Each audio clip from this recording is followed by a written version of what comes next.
ए गुंड्या गुंड्या मला इथे एक नारळाची वडी. आताच खाणे ना बाबा. अरे मला परत हवी आहे पण. अगं ही मुलं बघ पडशा पाडतायत नारळवडी. जिरावांना पण आवडते. सावकाश का आणि तू जाऊ बापू. हा. तुम्हाला सांगते माझ्या जानूला पण नारळाची वडी खूप आवडते. इतकी की अगदी कॉलेजमध्ये असताना सुद्धा डब्यात घेऊन जायची नाही का हो. आणि हो एकटीसाठी नाही सगळ्या मित्रमैत्रिणींसाठी घेऊन जायची. केवढे नारळ खोवायला लागायचे बाई आठवते मला. ते नारळ आणावे लागायचे ते माहितीये का. पुरे पुरे पुरे. ए मुलांनो आता बस झालंय खाणं. जास्त गोड नाही खायचं बाळा. दात खराब होतात मग. हा जा ना खेळायला जा तुम्ही आता दोघं बाहेर. आजी जानवती येईपर्यंत आम्ही टीव्ही बघू. आता कशाला पण. नाही नाही बघू दे तेवढेच कटकट जाईल म्हणजे तुम्ही बसा.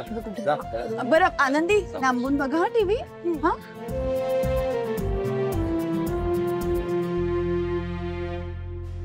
अरे पण ते दोघं आहेत कुठे.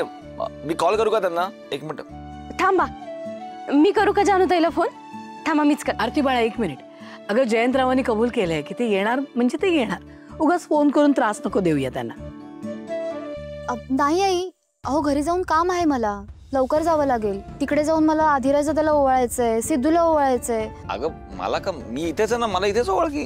का आपली भाऊबीज आपल्याच घरी. नाही बरोबर बोलते ती. तिकडे रेणुकाताई आहेत संपतराव आहेत. घरातली माणसं वाट पाहत असतील ना. तिकडेच ओवाळून घ्या. मी काय म्हणते भावना तुझी भाऊबीज करून घे. तोपर्यंत जानू येईल. हो बरोबर आहे. ताटकत बसायची काहीच गरज नाहीये ना. म्हणजे जानू आली की आपण तिची भाऊबीज करू. चला चला. आणि मी इथेच थांबतो ना. कशाला. अरे कशाला म्हणजे काय. सिंचना तिकडे आधीराज दादाला सिद्धूला ओवाळेल तेव्हा मी काय करणार तिकडे नाही का सिंचू है ना. आणि मला काय वाटतंय की थांबायची काही गरज नाही. आपण सुरू करूया. कदाचित भावनाचं होईपर्यंत जानू येईल सुद्धा. अगदी येईल. थोड्या वेळा. भावना चल बाळा ये.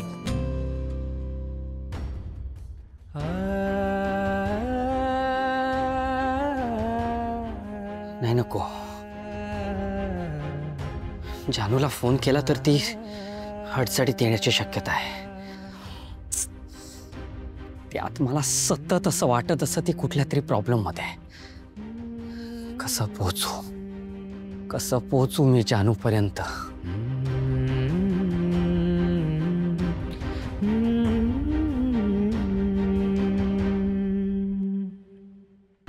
Yes office. मी जर ऑफिसमध्ये कॉल केला तर मला जयंतची माहिती मिळेल आणि त्यावरून कळेल की जानवी कुठे आहे. येस ऑफिसमध्ये कॉल करतो.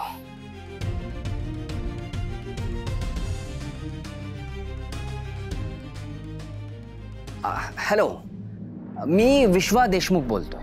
हॅलो विश्वास. हाय. बरं मिस्टर जयंत कानेटकर आलेत का ऑफिसमध्ये. जयंत सर आणि जानवी मॅडम दोघेही हॉलिडेवर गेलेत. ते सासवडमध्ये नाहीयेत. पुण्यातच नाहीयेत. ओ ओके. आणि मग ते कधीपर्यंत येणार आहेत काही कल्पना. सॉरी सर आम्हाला काहीच माहित नाहीये. आम्हाला काही कळलं की आम्ही तुम्हाला नक्की कळवतो. Okay sure thank you. हॉलिडेवर कसे काय गेले तो का. जानू कुठल्या प्रॉब्लेम मध्ये तर नसेल ना.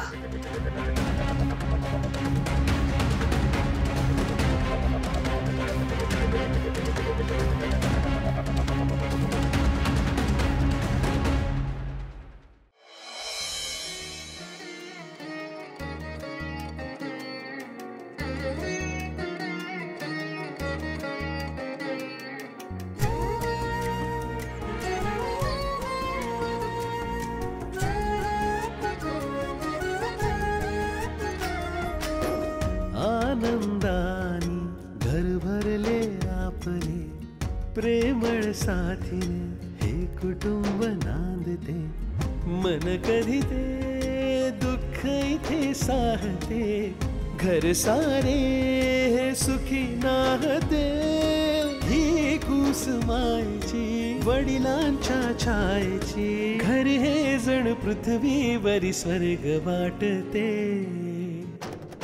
लक्ष्मी निवास लक्ष्मी निवास हे पाकिट रिकाम आहे ह्याच्यात तर काहीच नाहीये काय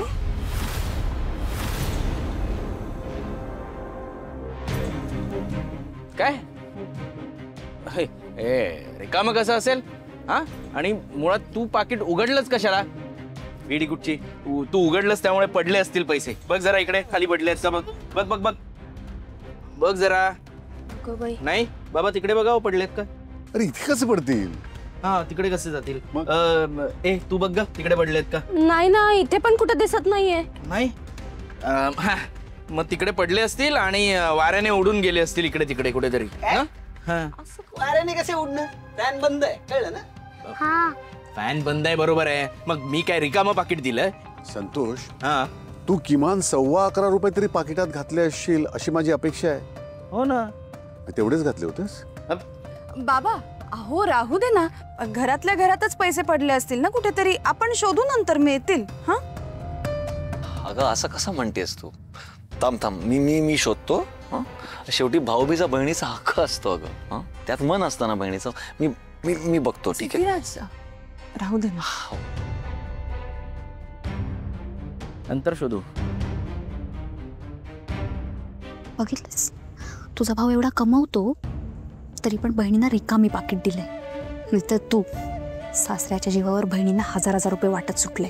ह्या बहिणीला 1000 त्या बहिणीला 1000 आणि काय ह्या घरची रीतच आहे. वहिनीला पण बहीण मानायचं. मग काय वीणा वहिनीला 1000 त्या आरतीला 1000. गाडी थांबायचं नाव घेत नाही. वाटा सगळ्यांना पैसे. सिंचू अगं प्लीज. अगं वेळ काय प्रसंग काय तू जरा गप्प बस ना प्लीज. का का गप्पा बसू मी? हा काय झालं? का गप्पा बसू? पप्पाने तुझ्या नवीन बिझनेस साठी पैसे पाठवले. हे मगाशी जेव्हा सगळ्यांना कळलं तेव्हा त्यांची तोंड बघितलीस कशी वाकडी झालेली ती. मग त्यांनीच दिलेले पैसे ओवाळीत कसे चालतात रे? एक मिनिट हरीश तू ओवाळणीसाठी सिंचनाच्या बाबांकडून पैसे घेतलेस? तरीच म्हटलं मी याच्याकडे 1000 रुपये कुठून आले? हा कसा काय टाकेल 1000 रुपये ओवाळणी? ए दादा मी किमान पैसे टाकले तरी कळलं ना? संतोष अरे जरा वेळ काळ काही पाहशील की नाही?